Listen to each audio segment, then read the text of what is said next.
vous êtes assis, machin. Ouais, et puis de toute façon, on voit bien. Moi, je vois bien que c'est pas mon pied parce que je ne mets pas cette couleur-là. Et puis Il ne fait pas marcher pieds nus. Voilà, ça c'est pour Rémi qui est un grand spécialiste. Là, on a une autre illustration, et c'est très important pour nous en tant que soignants, quand notre cerveau, même si ce n'est pas notre pied, d'abord, il repère d'abord le risque avant de repérer le contexte. Ça, c'est ce qu'on appelle les neurones miroirs. Tout ce système d'alarme, c'est un système de réaction, de réflexe très rapide.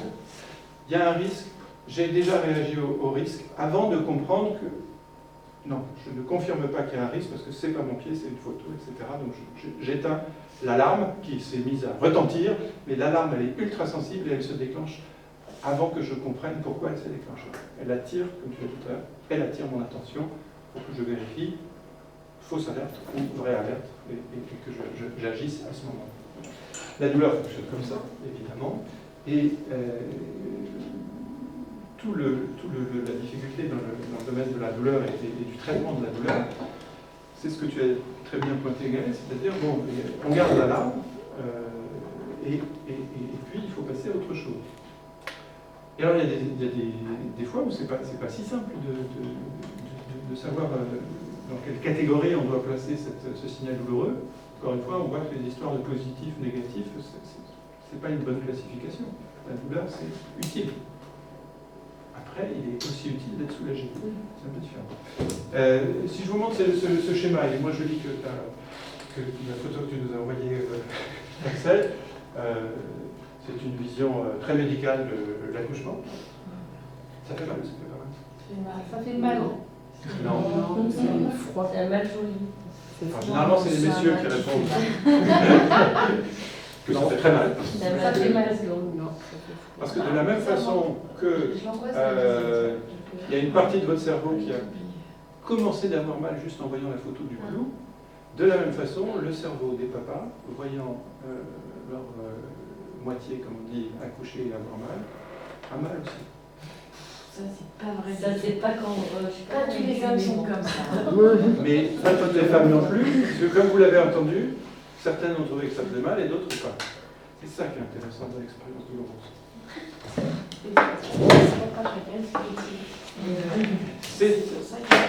C'est une expérience. On a des gens qui travaillent au club là. Non, mais c'est un sujet que je passe. N'est-ce pas? Oui. Alors, la douleur médicale, je la représentais de façon gentille. Je me blesse, je me coupe, je me fracture, je suis opéré. Voilà, c'est la douleur classique, comme on l'entend nous à l'hôpital de la façon classique. Là, il y a à peu près l'unanimité généralement pour dire que ça fait mal. Contrairement à là où il n'y a pas eu l'unanimité. Il y a une majorité quand même. Il n'y a pas l'unanimité. Là, il y a l'unanimité, c'est aussi pour ça qu'en première approximation, quand on parle de douleur, dans la tête, on pense à ces douleurs où il y a une blessure finalement. Mais vous, on est dans un hôpital ici psychiatrique, vous savez qu'il y a, avec le même mot en français, je ne sais pas comment c'est dans les autres langues, puisqu'on a la chance d'avoir plein de personnes qui parlent d'autres langues. Est-ce qu'il y a la même imprécision en français? Que j'ai mal de ma fracture ou que je sois déprimé, c'est une douleur. C'est une sacrée douleur, ça fait drôlement mal, un patient schizophrène. Les hallucinations, c'est douloureux. Hein. C'est le même mot en français. Oui, c'est pareil en allemand. C'est pareil. On dit souffrance aussi. Souffrance. En allemand, il y a des mots différents? Non, c'est pareil, c'est Schmerz ou Leiden. Ich leide sehr, ich habe Schmerz. On est Je ne vois pas, non, c'est le même mot pour les deux. Je suis en train de réfléchir. Si je trouve deux différents, je dirais. Comme l'allemand a des grandes subtilités de c'est vocabulaire. vrai, complètement. S'il n'y a pas de différence en allemand, c'est que. Ouais, c'est vachement vrai, tout à fait. C'est que c'est vraiment la même chose. D'autres? Des images. Du coup, on va utiliser des images. Vous voyez que le vocabulaire est intelligent, il n'a pas séparé le corps, il n'a pas séparé l'expérience douloureuse en corps et l'esprit. C'est une expérience douloureuse. Alors, si je peux encore intervenir, je suis désolée. Mais tu l'as pour ça, il y a longtemps.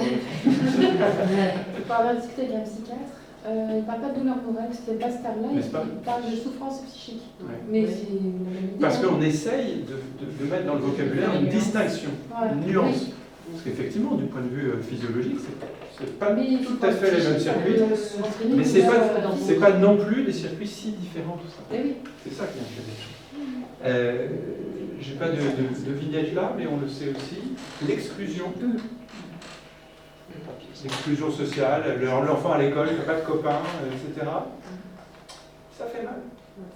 Et quand on regarde dans son cerveau les activations des réseaux neuronaux, il active les réseaux neuronaux dits de la douleur. Les mêmes qui s'activent quand je me brûle. Bon. Donc, on voit bien que ces réseaux neuronaux qui sont associés à la douleur sont associés à une expérience douloureuse au sens très large du terme. Hein. C'est pour ça que Et on peut même aller un cran plus loin, parce qu'on a Béatrice et ses sportifs à la rescousse. Je ne sais pas si vous voyez, oui, ça fait mal ou ça fait pas mal s'il y a des marathoniens ou autres. Ça fait mal. Il y a les endorphines après qui viennent. C'est Mais comme vous avez pour- Là aussi, et là aussi.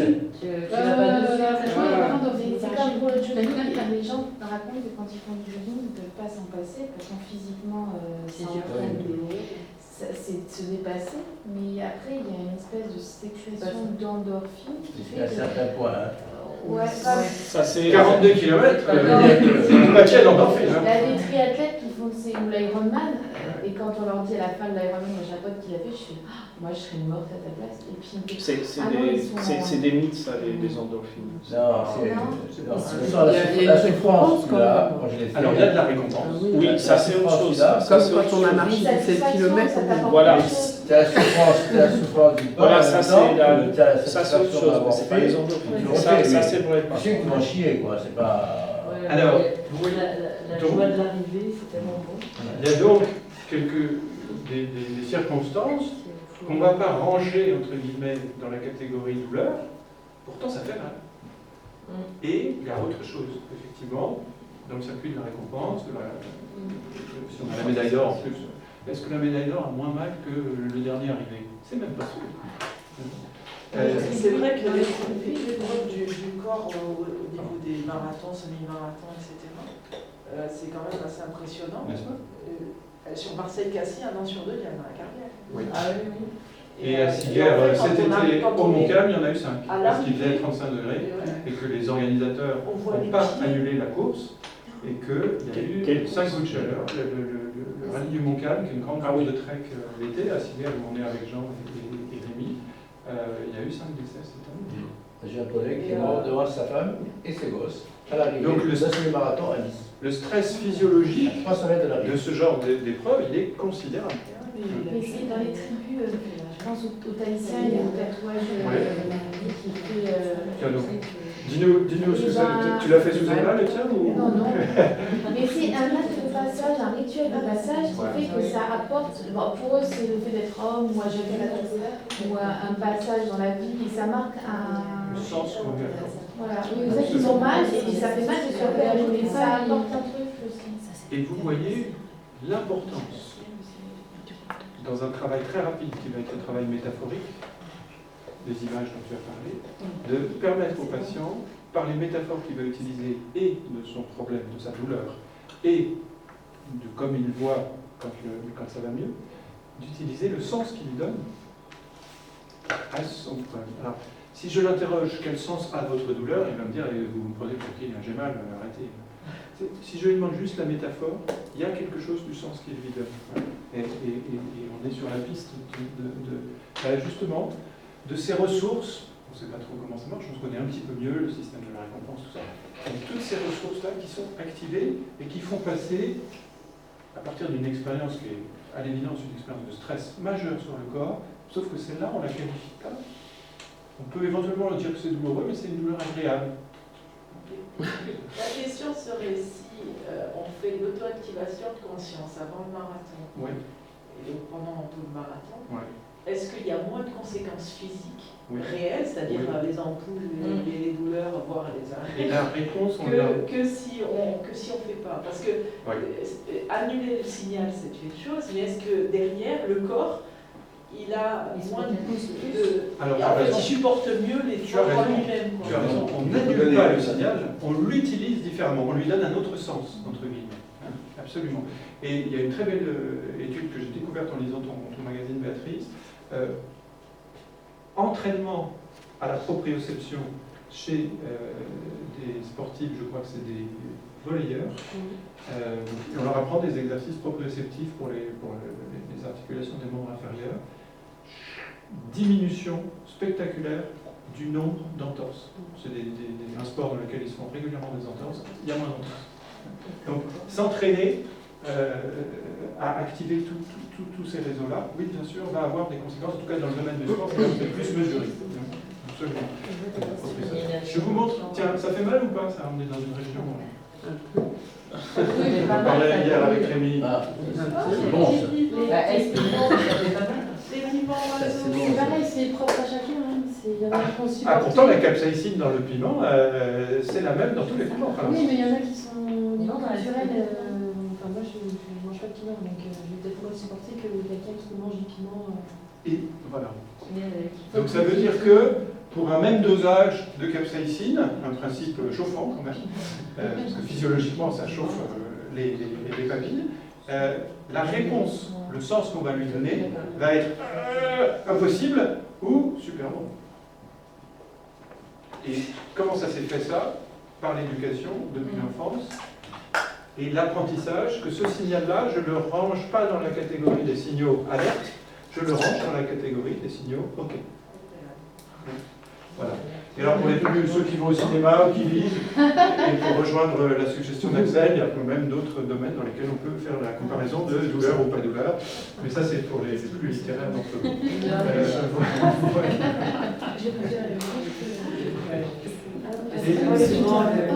Et du coup c'est vraiment ça, c'est ce que Gaël nous ce que Gaël nous rappelle. Pour les docteurs, pour la médecine, la douleur, c'est donc uniquement la catégorie des sensations désagréables. C'est dommage, peut-être que si la médecine s'était intéressée avant les neurosciences à regarder un petit peu plus qu'est-ce qui se passe du côté des sensations agréables alors qu'il y a un stimulus a priori douloureux, mais peut-être on allait découvrir ce qu'on découvre maintenant en sport et ce qu'on utilise nous avec l'État.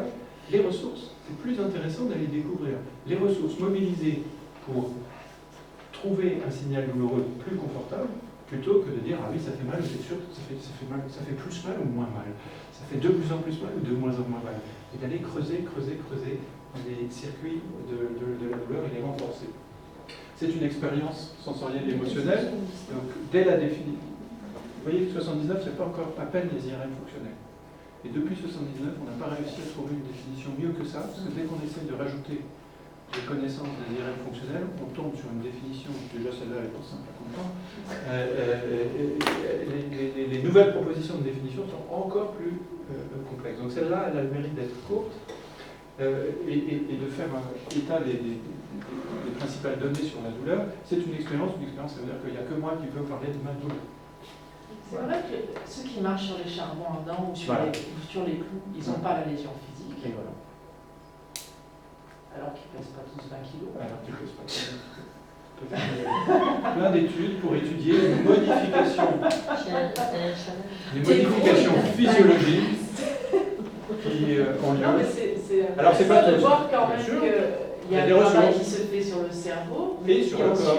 Voilà, qui ensuite agit vraiment sur le tissu lui-même. Absolument. Quand tu penses à un citron, Jean adore cette image, quand tu penses à un citron, tu vas, si je te décris le citron, prends le citron, découpe-le, le jus, ça y est, c'est tout là, ça y est, bon, ok. Avec juste une pensée, une image, tu déclenches une réaction physique. Donc, comment, en travaillant avec les outils qui sont les nôtres dans les TAC, on produit des modifications physiques, physiologiques, et comment ces modifications peuvent interférer, ou dans le sens du terme, avec le processus de douleur, parce que l'on traite une douleur. Donc c'est une expérience strictement individuelle. Le patient me dit qu'il est douloureux, je ne dis pas non, vous êtes douillet, pas douillet, il est douloureux. Donc Mais ça fait pas mal. Mais non, mais écoutez, une prise de sang, j'en fais des dizaines par jour, ça fait pas mal. Oui, mais on change de place. Hein. Mais même si on change de place, c'est pas juste parce que peut-être effectivement, pour moi, ça fait pas mal. Mais pour la personne qui me dit ça fait mal, ça fait mal. Et je ne peux pas contester ça. Je peux juste lui dire, bon, on pourrait peut-être faire quelque chose pour que ce soit plus confortable. Ça veut dire que c'est une expérience à la fois sensorielle, bien sûr, la captation des sens, et c'est une expérience émotionnelle, on l'a vu, hein, vous l'avez pointé tout de suite, à travers des expériences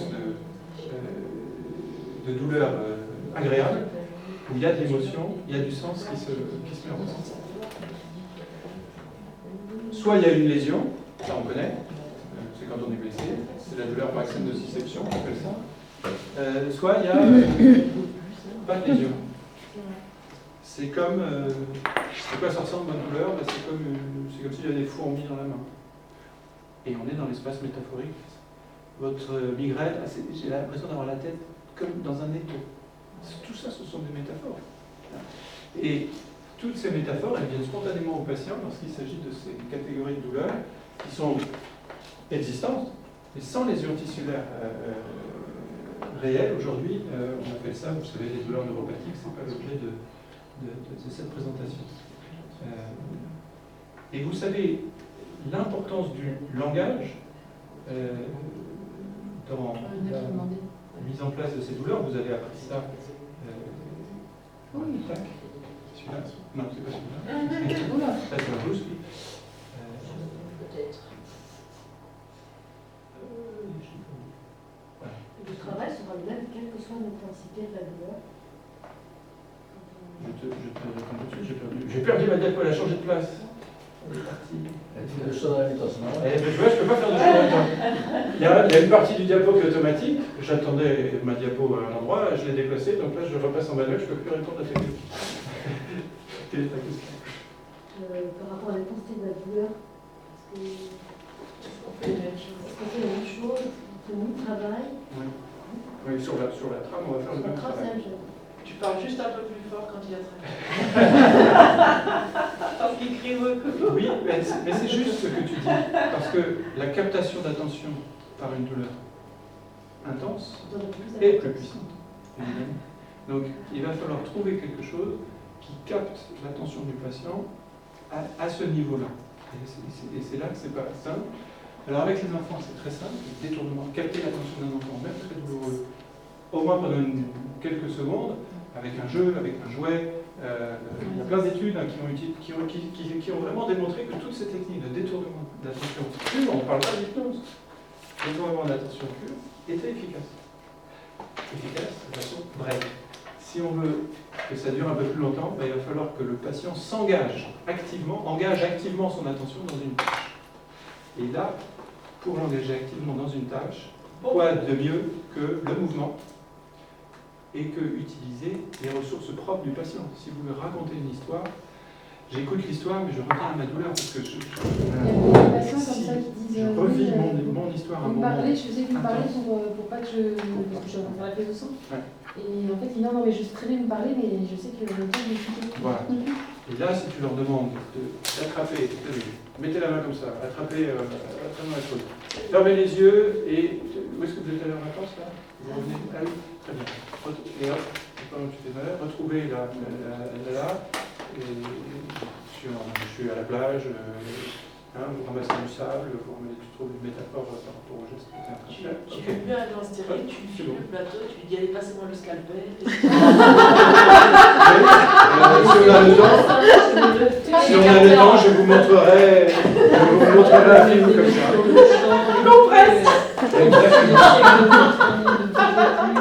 Et oui, je peux leur mettre des gants. Mettez la bêta. Bon, vous avez raté. Regardez bien la clé. Ah oui, je sais. Avec le miroir. Il a été passé. Et vous savez que... Mais là, j'ai pas compris. Là, Oui, si. livre animé en relief. C'est... Ah, tu lis les livres avec des surprises, des petits personnages qui sortent, que tu peux animer, tu ouvres la porte de la maison, enfin, etc. Et donc on lui fait ouvrir, c'est lui qui Il ouvre. raconte l'histoire. D'accord. Mais sauf qu'il y a un côté, avec les livres animés, il y a un côté, justement, proprioceptif. Ouais, c'est lui qui Gestuel. va... Gonfler un ballon, faire des bulles, il y a de la proprioception. Il y a de l'attention C'est- qui mobilise l'action. C'est lui qui fait l'action. C'est lui qui fait l'action. Oui, oui. D'accord. Faire tousser. Ah oui, c'est... Se balancer. Moi, je pense Maintenant, que je l'ai Hein, on a une très belle étude d'une de nos consoeurs, Véronique Vesblat, qui est anesthésiste et qui travaille avec poser les péridurales pour l'accouchement. Et pour poser les péridurales, elle a développé une technique où elle accompagne un exercice d'hypnose à l'époque classique et le balancier. Elle propose à la patiente, au moment où elle va faire la fonction, de se balancer. Voilà, elle se synchronise avec le balancier, elle raconte l'histoire, et hop. L'essayer, c'est l'adopter. Quand on explique ça, quand elle explique ça aux collègues anesthésistes, la première réaction, c'est la tienne. Oui, c'est ça. Mais le patient qui bouge. Et puis quand ils font l'expérience, les anesthésistes en question, eh bien, ils conservent la technique du balancier. Pourquoi? Attention, je vais piquer. Attention, je vais piquer. Il y a quelque chose dans le dos qui s'appelle des muscles dorsaux, qui sont des beaux muscles. Et puis un ligament qu'on appelle, qui a de quelle couleur le ligament, je crois, si je me mémoire bonne, qu'on doit traverser, le ligament jaune. Et quand on dit à la personne, bon attention, je vais... Et là, vous avez toute la chaîne musculaire et tendineuse du bas du dos qui va être très serrée, très tendue. Et quand vous allez passer le cathéter, vous allez passer le cathéter à travers quelque chose qui est serré. Et quand vous mettez du mouvement, tout ça c'est détendu parce que c'est fluide. Et ça passe tout seul. Moi je suis pas anesthésiste, je la crois sur parole. Et surtout dans l'étude qu'elle a faite, où elle a recruté en multicentrique plusieurs dizaines d'anesthésistes différents, tous avec une certaine réticence au départ, tous ont tenté la technique, essayé la technique, et tous l'ont conservée après l'étude parce qu'ils ont vu que ça fonctionnait. Mais même sans pour autant le balancer, moi personnellement j'ai eu l'expérience quand j'ai accouché, je me souviens absolument pas qu'il m'ait piqué pour la vie. Il a complètement détourné mon attention.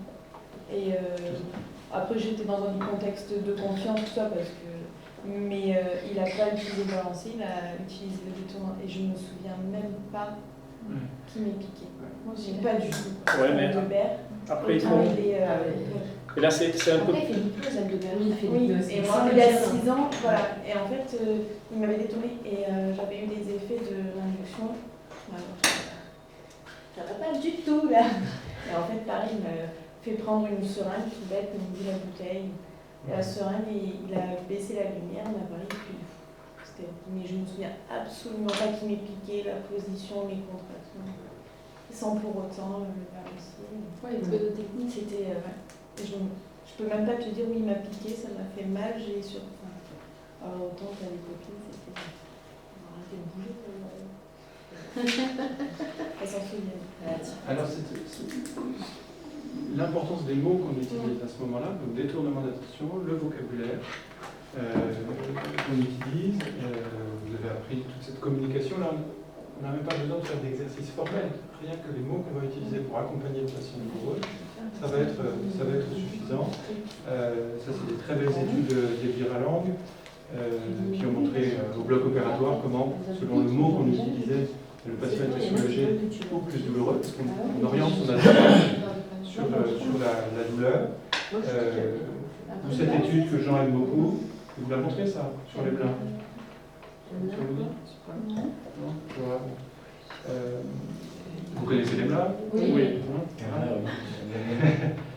Très belle étude, il y a l'agence, annale de l'Académie de médecine. On propose à 3 patients, vous lisez la version russe, comme ça c'est plus facile pour vous. On propose aux patients la pose des mains et une suggestion positive. On a un nouveau médicament qui est un anesthésique. Depuis qu'on utilise ça, vous allez voir, prise de sang facile. Deuxième groupe, on utilise le LAB. On nous a obligés de mettre ça maintenant, c'est partie du protocole, vous savez ce que j'en pense.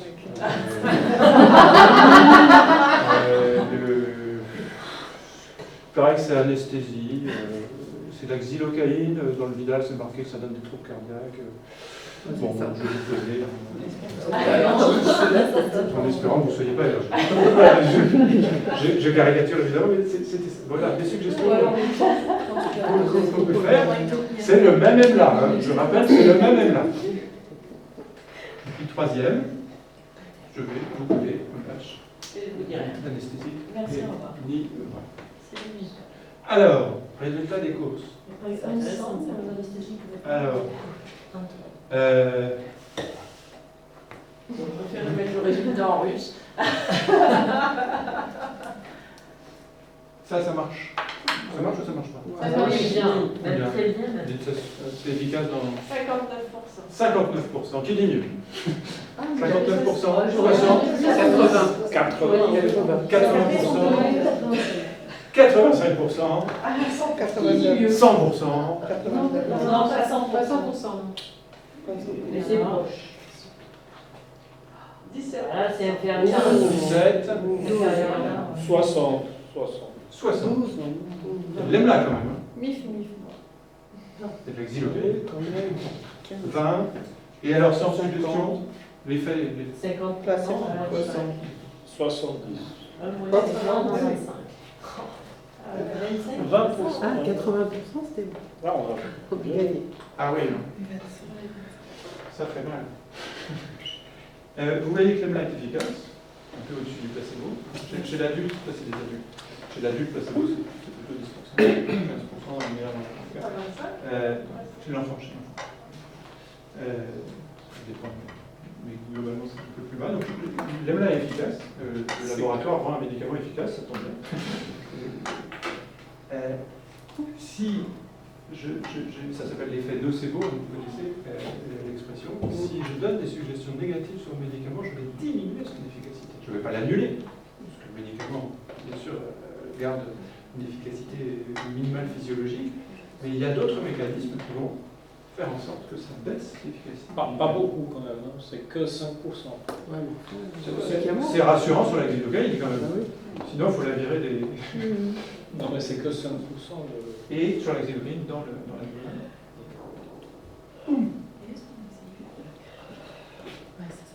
Alors, ça pose la question que tu viens de poser. Est-ce qu'il faut mettre de l'EMLA? Du bépantène Il faudrait faire versus bépantène.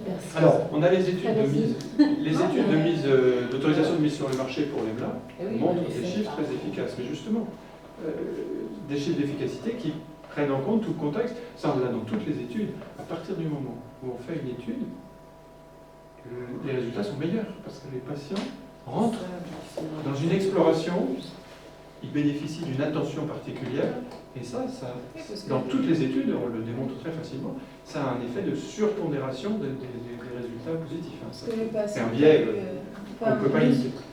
Nous, ça nous est arrivé, le patient qui a eu son PET-GEMLA pour la gazométrie et qu'on pique 1h30 après, il est content parce qu'il a son PET-GEMLA. Mais 1h30 après, les effets...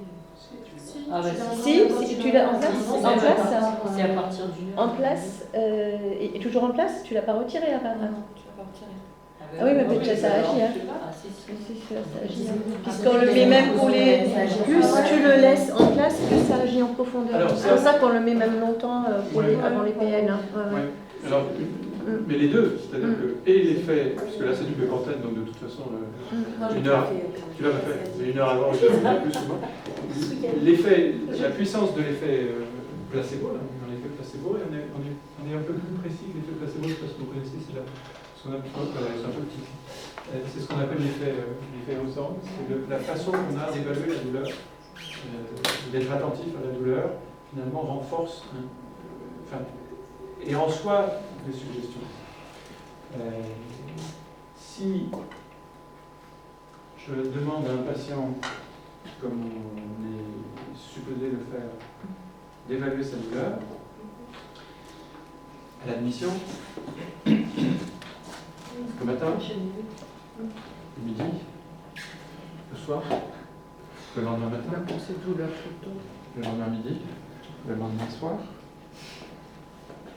Pavlov ne faisait pas autre chose avec les chiens de la clochette pour les faire saliver. C'est due condition. C'est-à-dire que, vous savez, à 4 h du matin, chérie, tu dors? Maintenant, non. Mais avant que tu me le demandes, je dormais. Donc, les patients à l'hôpital auxquels systématiquement on va demander s'ils sont douloureux, on attire systématiquement leur attention sur tiens, mais au fait, est-ce que je suis douloureux? Alors que peut-être ils ne l'étaient pas, ils n'y pensaient pas. On les conditionne à être attentifs et de plus attentifs à leur douleur. Et là, on a un effet iatrogène de l'évaluation de la douleur. Alors, si vous travaillez dans les centres antidouleurs, côté effet iatrogène de l'évaluation de la douleur, le questionnaire douleur de Saint-Antoine, qui est très intéressant en recherche, mais en routine. Alors, est-ce que votre douleur, bon, ok, description, piqûre, coupure, etc., il n'y a pas besoin d'un questionnaire, le patient il le dit spontanément. Donc, il suffit de demander sa métaphore, ça va plus vite. Après, on va explorer les composantes psychologiques et sociales de la douleur. C'est suffocant, c'est syncopal, c'est inquiétant, c'est angoissant, votre douleur? Qui casse, un peu qui colle. Maintenant que entre vous 0 le et dites, 5. oui. Est-ce que c'est obsédant? On n'est pas loin de Knock. Hein. Ça vous chatouille ou ça vous gratouille. Est-ce que c'est torturant ou est-ce que c'est suppliciant? Dans les centres antidouleurs on ne recrute pas dans les centres antidouleurs que les gens qui ont fait Bac plus 10. Hein. On recrute les douloureux. Donc il y a déjà un certain nombre de personnes pour lesquelles ces différences de vocabulaire, même moi d'ailleurs, je pense qu'entre torturant et cruel, je réfléchirai longtemps. Suppliciant, insupportable, horripilant, déprimant ou suicidaire? Alors ça c'est pour le mec qui n'avait pas pensé. Se suicider, comme ça déjà, ça fait son petit bonhomme de chemin. Donc, ça, on l'a admis. Alors, moi, maintenant, je travaille avec mes collègues des centres antidouleurs et évidemment, ils sont les premiers à avoir réalisé combien. Alors, on a besoin de ce genre d'évaluation pour avoir une ligne de base quand on fait de la recherche, par exemple, hein, pour aller explorer justement les conséquences psychiques. Et vous savez que la douleur est une grande douleur chronique, une grande cause de dépression. Donc, effectivement, il faut pouvoir évaluer la dépression. Mais de là à l'administrer en routine, au cas qu'il y en aurait un qui ne serait pas déprimé, on va quand même lui rappeler qu'il pourrait l'être. Comme ça, il pourra revenir au centre antidouleur. Il aura bien mérité sa consulte dans 6 mois, parce que je ne sais pas chez vous, mais délai moyen pour une consultation de centre antidouleur. C'est 3 mois. Ici, c'est 3 mois. C'est la même chose. Ça peut en avoir mal. On sait pourquoi ça s'appelle une douleur chronique. Mais quand tu prends rendez-vous, tu as une douleur aiguë, puis quand tu as ton rendez-vous, c'est l'intérêt d'avoir regardé pour. C'est une belle suggestion. En fait, c'est pas, pardon, c'est pas 3 mois. C'est juste la remarque que tu viens de faire.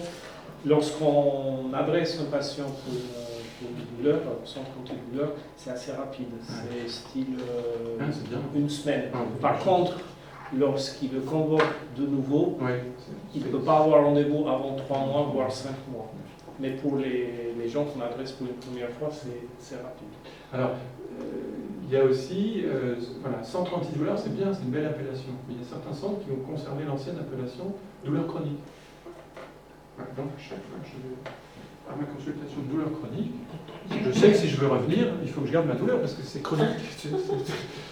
Ça serait mieux une suggestion de douleur antidouleur, c'est mieux, ou même de soulagement, un centre de soulagement. La douleur, ça leur donne un sens à leur vie aussi.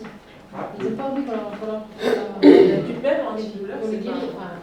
tout à fait. Alors, je conclus là, cette petite étude très simple, avec une douleur banale, le lumbago. On prend des trentenaires, donc ils sont en bonne santé, sauf qu'ils viennent de se faire un lumbago banal et super classique. Et la moitié, on leur dit, très important, vous allez, on va faire le traitement classique, vous allez prendre votre plus beau carnet, votre plus belle plume, et tous les jours, se revoit dans 3 mois. Tous les jours, vous allez noter votre échelle visuelle entre 0 et 10, à combien est votre douleur. Et puis l'autre groupe, on dit, ben voilà, on se revoit dans 3 mois, portez-vous bien. Et 3 mois plus tard, vous avez vu les chiffres, et c'est statistiquement significatif, et ben les gens auxquels on a, les patients qu'on a invités à rester rivés sur leur douleur, eh bien, ils ont plus mal que les patients qu'on a invités à vivre leur vie. Ouais. Ah ben, ils se rétablissent, c'est un amago, heureusement quand même.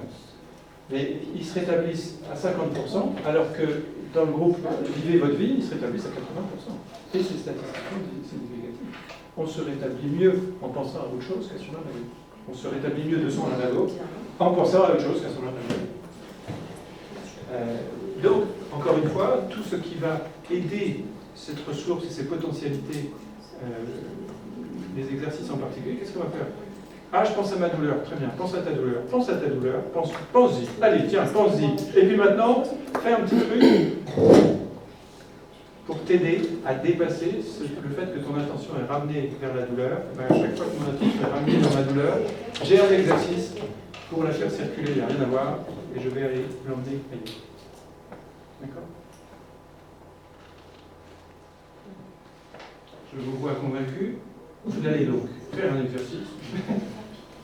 C'est un exercice aussi intéressant pour soulager justement, là aussi. Soulager la douleur voilà, aussi. tout à fait. C'est souvent. D'ailleurs, on dit, je vais soulager ma vessie. Et quel plaisir. Oula. Vous voyez quelque chose? Alors ça c'est l'exercice de Jean, aristotélicien. Il était très en forme ce jour. Voilà, qui laisse. Attendez, je vais vous l'éclaircir parce que non. C'est difficile. Si je change le son. Vous allez faire un exercice, on va aller dans le sens de ça, après la pause pipi. On n'aura pas besoin de pause pipi. Non. Faites comme moi, faites ça.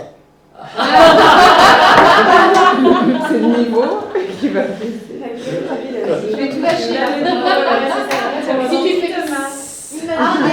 Non, pas ça. Lâchez-vous un ruisseau. C'est la raison pour laquelle je vous ai rappelé en introduction que l'hypnose et que les TAC n'avaient pas tous les pouvoirs.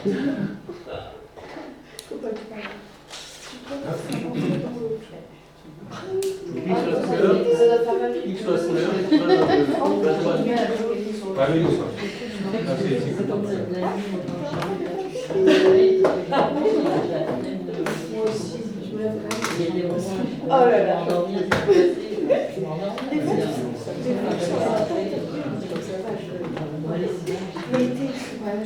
Tape dans le lit en sortant. Si je me lève, je m'endors plus.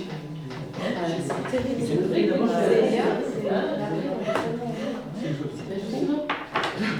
Allez, c'est pas grave. Je vais vous le dire. Je vais la refaire tout. Écrivez après pipi. Au retour du pipi. Vous allez travailler, comme on a fait hier, avec une métaphore. Le problème de votre patient, là, ici, assis à table, et comme on l'a fait hier matin, la métaphore du but du problème et du problème, vous allez demander à votre patient de la dessiner, de la représenter par un dessin enfantin, un schéma, un gribouillis, etc. Et là, vous allez prendre votre patient par la main, et vous allez aller vous promener dans la cour. On va bien voir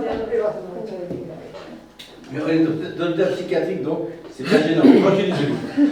Vous allez discuter avec votre patient pour récupérer ses ressources et son expertise. Vous proposerez à votre patient de choisir l'endroit où il veut ou elle veut travailler. Et vous ferez l'exercice. On garde la même trame d'exercice que vous avez en restant debout. Patient debout. Alors, vous mettrez les phrases activatrices, vous mettrez le confort, c'est que vous voulez mettre un mouvement des mains. Vous faites un accompagnement ratifiant, vous utilisez la proprioception, c'est mieux puisqu'il est beau. Les mains dans l'action, le regard qui dirige l'action, la musique qui sonorise l'action, tout ce qu'on a fait, vous avez fait hier. La métaphore, vous utilisez celle que vous avez récupérée dans le dessin. Les mots mobilisateurs, les phrases connectantes, un petit silence. C'est terminé. Titine, irrisible. Et ça sera l'heure de la pause. Ça, c'est avant la pause? Non, C'est après. À la pause pipi, j'ai dit. Et après, ça Vous voulez faire la pause maintenant? Allez, il est 10h, 11h15. Pipi et pause. 11h15, tout le monde dans le jardin. Faites dessiner d'abord. On peut partir avec un dessin. Ne partez pas les mains vides. Commence à dessiner. Si vous voulez faire dessiner dans le jardin, ça marche aussi. Gadou, tu ramènes les clés, hein. C'est toi qui es responsable de la clé. Et vous allez utiliser le mouvement extérieur qui vous est apporté dans le mouvement. Vous allez apprendre à intégrer plein d'informations qui vous viennent de partout. Avec qui? Je peux éclaircir cette démo.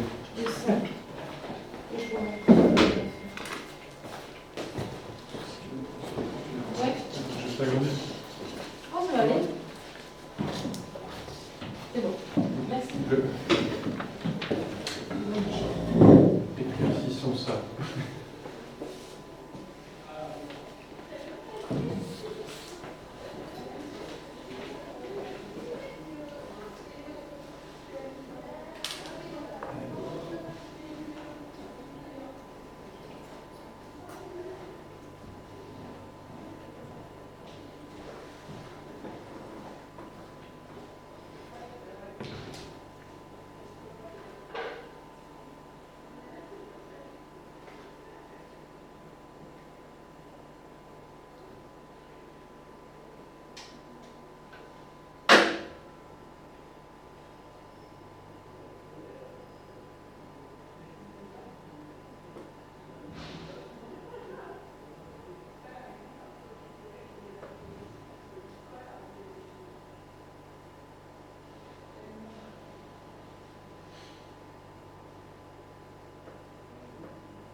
Tout à l'heure, sur l'image du pied devant le clou, est-ce que ça dépend pas un peu de l'empathie qu'on peut avoir aussi? Parce que moi, ça me fait penser à autre chose. Quand il y a un film où il y a le conducteur qui parle avec son voisin et qui ne regarde pas la route, je n'arrive plus à suivre le film. Je me dis, il va rentrer dans une voiture.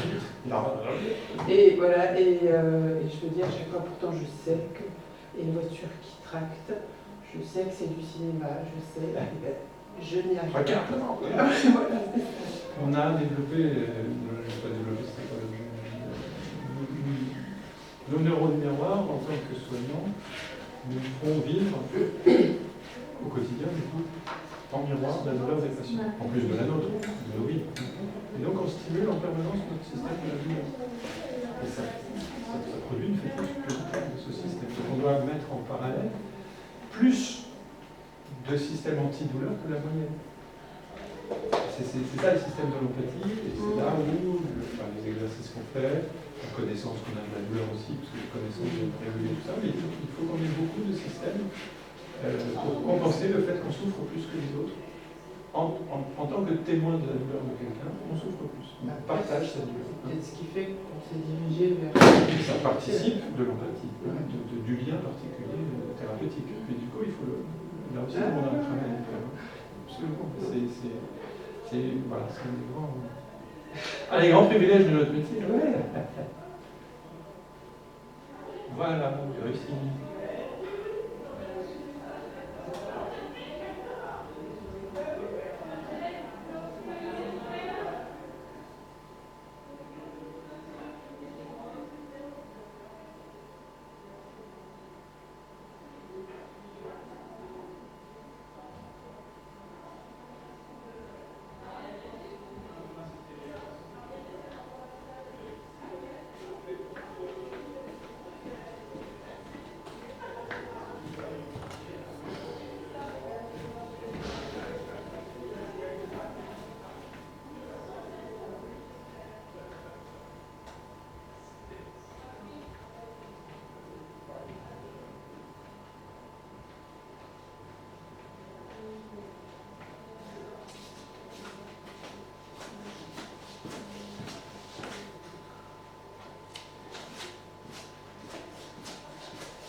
Il y a des fruits, Rachel, elle a ramené. Ah, il n'y a plus de figues, mais il reste du raisin et des prunes.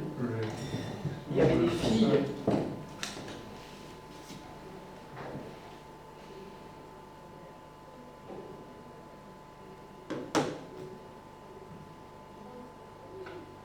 Voilà. Donc là, c'est lisible. Je sais pas pourquoi c'est fait.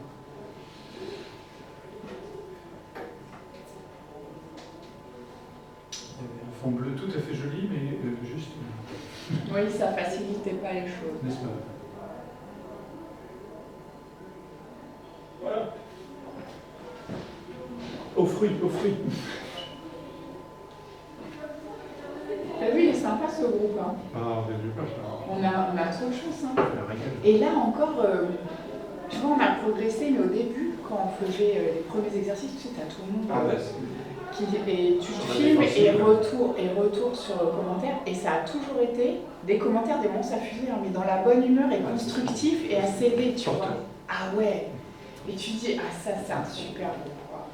C'est chouette comme On apprend mieux. Et du coup, personne n'avait peur de dire, bon là, moi j'ai carrément pas Voilà, j'y réussi, arrive pas, c'est pas ça. et machin. Et du coup, ça a toujours été hyper positif. C'est la condition du parcours. C'est ça. Ça pleure de. Moi je vois ça, tu sais, je fais de l'aviron en compétition. Ah. Et mon prof, moi j'ai une préoception, c'est une catastrophe. Hein. Je comprends vite, mais alors C'est laquelle du coup? Laquelle celle avec le hockey. Les deux manches. Ça? Non, Ouais, les deux. non, celle de. Enfin, moi, Les j'en ai deux pas. manches. Les deux manches. Ah d'accord. Celle-là? Ah oui, c'est la grande. Voilà. Parce qu'il y a marqué ça 2 plus. Oui, pour la petite. Et les deux trous sont une clé des toilettes. Et l'entraîneur a toujours été hyper calme. Je lui disais, tu sais, je fais des efforts. Il me disait, je sais, Marjo, je sais. Et pourtant, le gars, il parlait, je te jure, t'as l'impression que si j'avais pas écouté, c'était la même chose. Quoi. Et l'entraîneur du club d'à côté, le mec, il aboie sur les gens. Mais il aboie. Et les gens sont comme ça. Prendre à la dure. Mais il y a juste rien qui rentre. Et t'as plein de gens qui sont